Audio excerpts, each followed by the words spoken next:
Sweetheart, it's okay. It's just a balloon. From the moment Ingrid Kersh first stepped into it, welcome to Derry, there was something quietly unsettling about her. Something soft, broken, and haunting. Not loud, not monstrous, just off.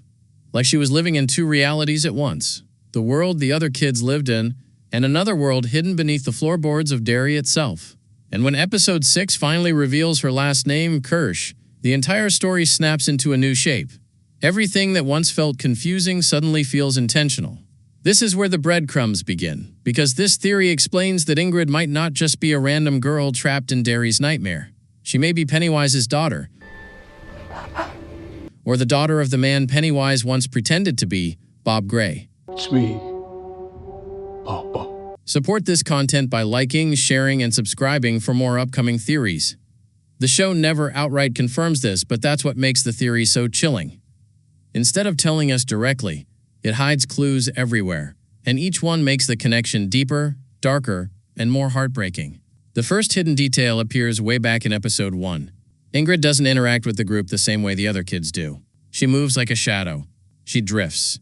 She always seems lost, like she's looking for something only she can see. When everyone else panicked at the strange events around town, Ingrid remained eerily calm. She wasn't shocked by the supernatural. She wasn't scared by the clown sightings. This theory explains that she didn't react because she had already lived with the clown's presence her entire life. One of the biggest clues now hits harder in hindsight. The cemetery photo. Early in the series, the kids capture a picture where Pennywise appears to be standing in the background, blurry and haunting. Everyone, including the audience, assumes it's the clown.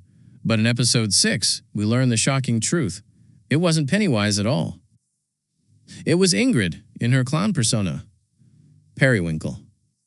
This detail shows us something incredibly important.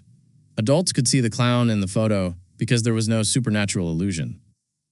It was a real girl dressed like a clown, wandering around Derry because she wanted her father to find her. A clue from the previous episode reveals that Ingrid was already trying to imitate the figure she believed abandoned her, Bob Gray, the traveling circus clown she remembers from childhood. This is where the emotional tragedy of Ingrid's story starts to bloom. She didn't wear the Periwinkle costume for fun. She wore it because she believed it would call her father back to her.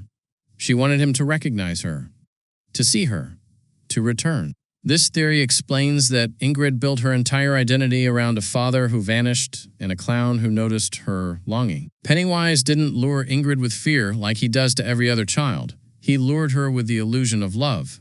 And because Pennywise is a creature who feeds on desperation, she became the perfect target. Episode 6 delivers the darkest breadcrumb of all. The opening scene shows Ingrid leading a young child down into the basement of Juniper Hill, following a red balloon. The camera holds on her face. Not cruel, not gleeful, not even scared. Just blank. Empty, detached. Like a girl carrying out a routine she doesn't fully understand.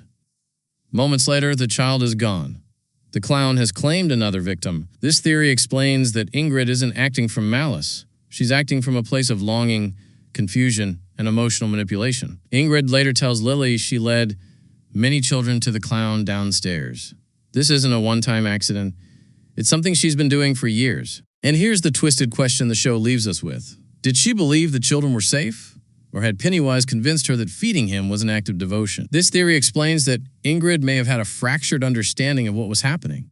Her mind, already fragile, may have built lies to protect her from the truth. Maybe she genuinely believed the clown was her father, and helping him was her way of reconnecting. Maybe she never even realized those children were dying. The series never answers this, and that mystery makes her story even more tragic. Let's go deeper into the hidden clues. Earlier episodes show Ingrid following Lily and her friends. At first, this seemed like classic creepy behavior. A quiet, strange girl stalking the group. But now we see it differently. This shows us a hidden detail. Ingrid wasn't following them out of malice. She was following them because she sensed they were getting closer to the clown. She saw them exploring dangerous places. She saw them chasing answers.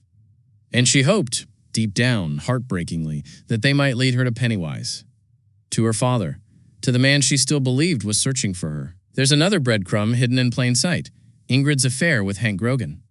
At the time, it felt awkward and out of character. But seen through this theory, the entire situation becomes one of the most chilling manipulations in the series. The theory suggests that Pennywise influenced Ingrid into starting that affair, not out of love, but out of strategy. Because when Ingrid slept with Hank, she unknowingly left him without an alibi during the theater murders. Pennywise knew that if a black man in Derry became the prime suspect, the town's racism would explode. Fear, anger, blame, hate. A feast for a creature like him. Here's where the breadcrumbs begin to link. This theory explains that Pennywise doesn't just eat children, he feeds on emotional storms. He feeds on the ugliness of the town itself, and Ingrid, without understanding what she was doing, became a tool to help him generate the perfect storm. She wasn't just manipulated in moments, she was manipulated throughout her entire life. Pennywise didn't use fear for her. He used affection. Attention. The shadows of fatherhood. Every flash of approval twisted her deeper into his orbit. This becomes even more painful when we consider something the show quietly reveals but doesn't emphasize. Pennywise never harms Ingrid. He kills countless children. He toys with their minds. He shapeshifts into their nightmares. But he never hurts her. He never even threatens her. That is one of the strongest clues of all. Pennywise either sees her as his child or as a rare emotional delicacy he wants to preserve. Either explanation makes Ingrid one of the most unique victims in the entire It universe.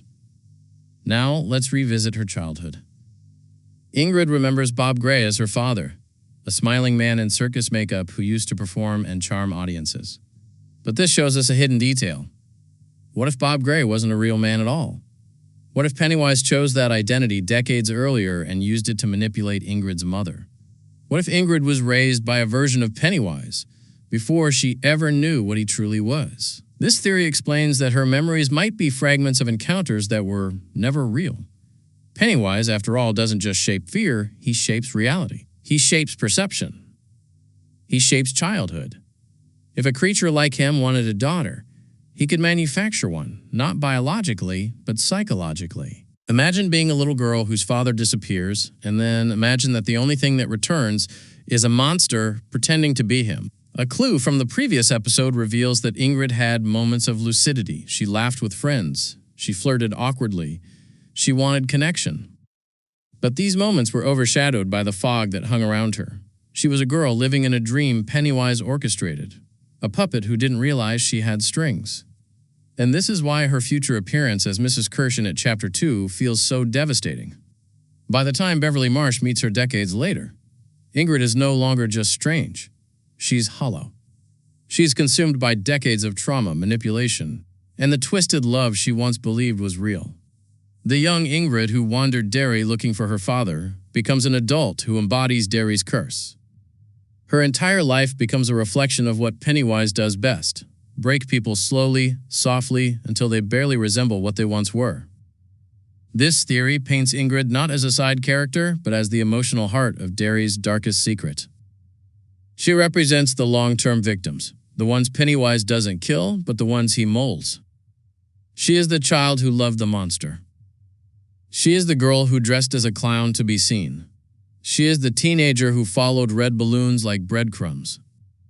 She is the confused soul who led children to their deaths because she thought she was reconnecting with family.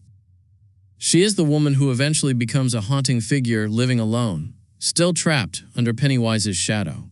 And if this theory is right, Ingrid Kersh is not just a tragic character. She is the ultimate symbol of how Pennywise consumes not just bodies, but minds, memories, and identities. Her story is the darkest reminder that Pennywise's true power isn't in killing. It's in shaping a life until it no longer belongs to the person living it. If you enjoyed this breakdown and want more mind-blowing theories like this, make sure you like, share, comment, and subscribe so you don't miss any upcoming deep dives.